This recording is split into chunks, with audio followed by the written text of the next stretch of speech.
So, sobrang tagal lang niluluto. Bagong kusina. Magluluto tayo ng sinarasahan pero walang tomato sauce. So, nakita nyo naman marami tayong kamatis.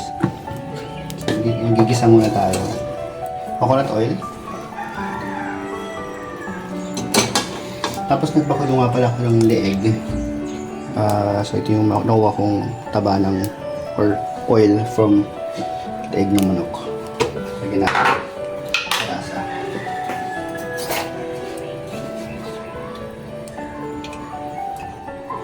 Mga chicken oil rin in a sense, pero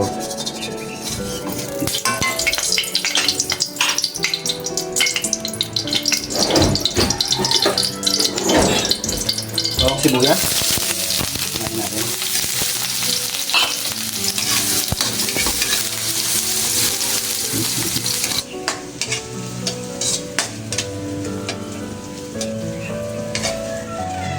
Medyo okay na. Hindi pa siya luto yung bawang. Tapos natin ng konti. Tapos hindi tayo ng daming kamatis. Katay tayong konti muna. Bigisa muna tayo konti.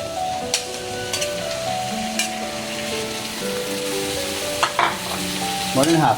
Bigisa natin muna. Lahat ito inas mula sa time na minis ko.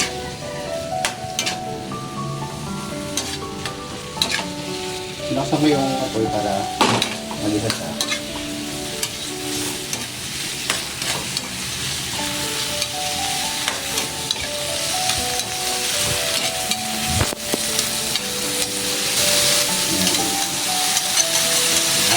Yan ang natakas ko. Aking hindi kaya pang iba. Pero hindi ko naging lahat. At ang mo gawa eh. So, isa ko lang muna ito.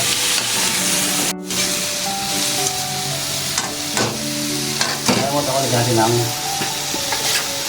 asin. Balata na. Asin.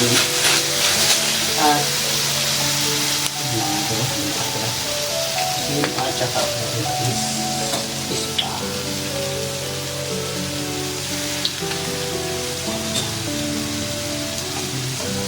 Pag-bisi lang ako.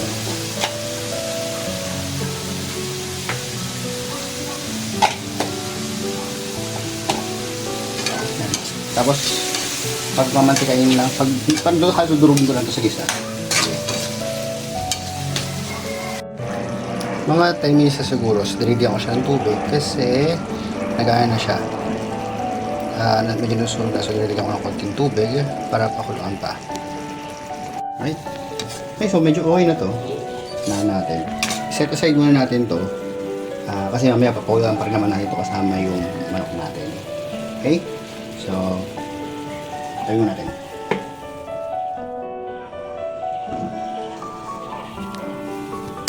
Okay, so dito na rin. Pagtanggalan ko.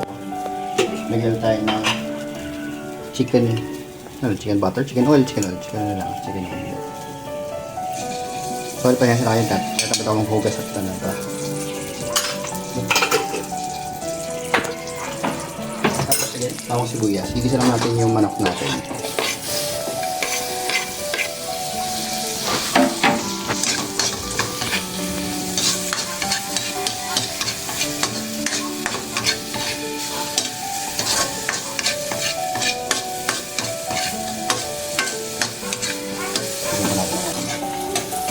Medyo okay na yung sibuyas. Isa na natin yung manok.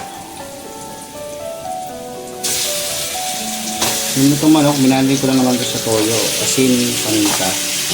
Ating special. Yun lang yun. So, igisa lang natin ito. Isa-isa ko lang para hindi sumama yung pinagmamalagan. Para hindi mahirap yung igisa. Igisa lang natin yan.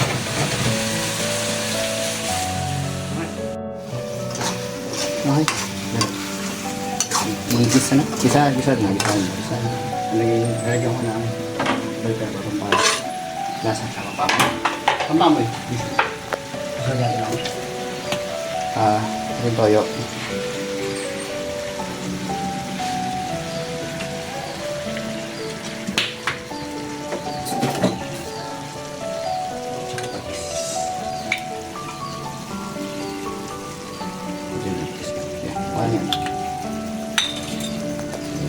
natin ng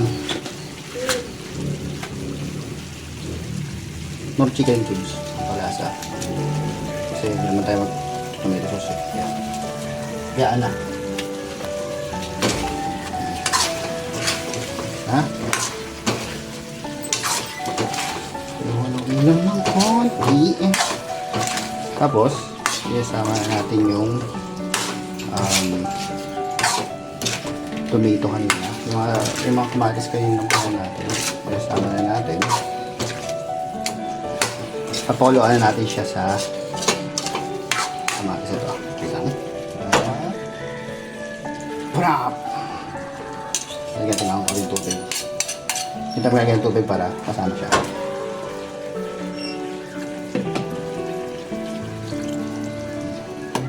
Ayun, haluin natin. Papakuluan lang natin siya dito. Kung anong magiging lasa nito, bahala na si Batman. Alright. After 10 minutes. Medyo okay na siya. Pinapalambot ang muna. After 20 minutes.